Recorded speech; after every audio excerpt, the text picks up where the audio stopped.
La poésie de la bienveillance et du cœur. Ainsi pourrait-on désigner ce recueil intitulé Fleurs d'automne et paru aux éditions Les Savanes du Continent sous la plume d'Edison Adjovi. Analyste financier de profession mais passionné de belles lettres, l'auteur est aussi un homme qui a le cœur sur la main. C'est pourquoi les revenus de cet ouvrage contribueront au financement d'une cause liée à une pathologie qui frappe de nombreuses femmes. En tant qu'homme, j'accompagne, mais j'ai été sensible à une cause donnée en fait.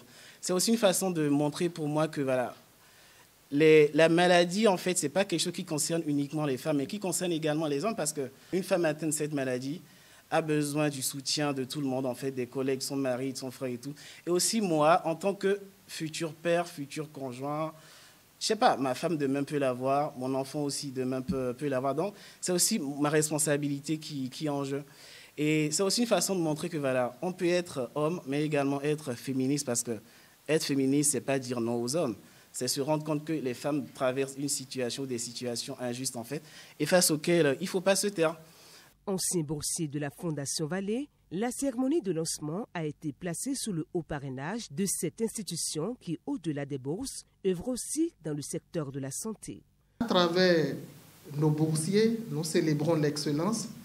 Et nous sommes ravis d'accompagner notre bénéficiaire, Edison Adjovi, qui a eu un parcours brillant que certains connaissent, que d'autres font découvrir. Et nous sommes heureux de l'accompagner dans ce projet de recueil de poèmes contre l'endométriose.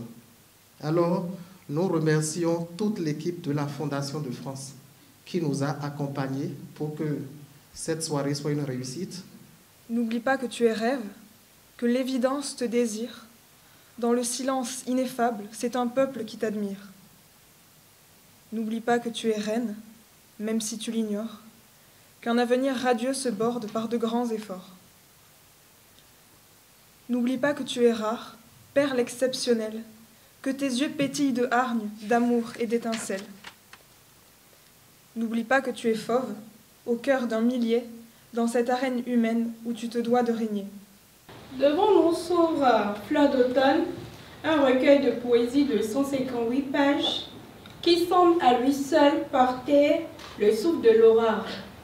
Chaque vers vibre d'une émotion sincère et d'une réflexion profonde sur la vie, la mort et surtout la condition de la femme. En tout cas, moi, ce qui m'a frappé, c'est le caractère universel, parce qu'évidemment ici, en fait, on parle du Bénin. Le lyrisme, ça concerne en fait toutes les cultures. Et on a ici toutes les gammes des sentiments, de la tristesse, le lyrisme élégiaque, le lyrisme amoureux, qui est prédominant, le lyrisme, en fait, très sensuel aussi. Il y a un lyrisme, en fait, qui incite aussi au combat. Parce que le sentiment, en fait, dans ce recueil, en fait, même si, en fait, il y a toujours énormément d'empathie, c'est, comme Hugo dit, en fait, quand je parle de moi, je parle de vous. En fait, à un moment donné, en fait, Edison nous dit, en fait, vos combats, en fait, sont les miens, vos souffrances sont les miennes aussi. Donc, il y a vraiment, en fait, un cœur énorme, un cœur qui s'adresse à tout le monde. De façon intéressée ou désintéressée, quand c'est quelque chose qui vous vient du cœur, que ce soit une initiative, un projet, quand ça vient du cœur, on arrive toujours à trouver l'énergie, les moyens pour le réaliser. Dans les jours à venir, une cérémonie de lancement du recueil de poèmes Fleurs d'automne aura lieu au Bénin, au plus près de l'association Endo Espoir, qui lutte sur place pour soutenir les femmes en buste à cette pathologie afin de faire fleurir dans leur cœur les roses de l'espérance.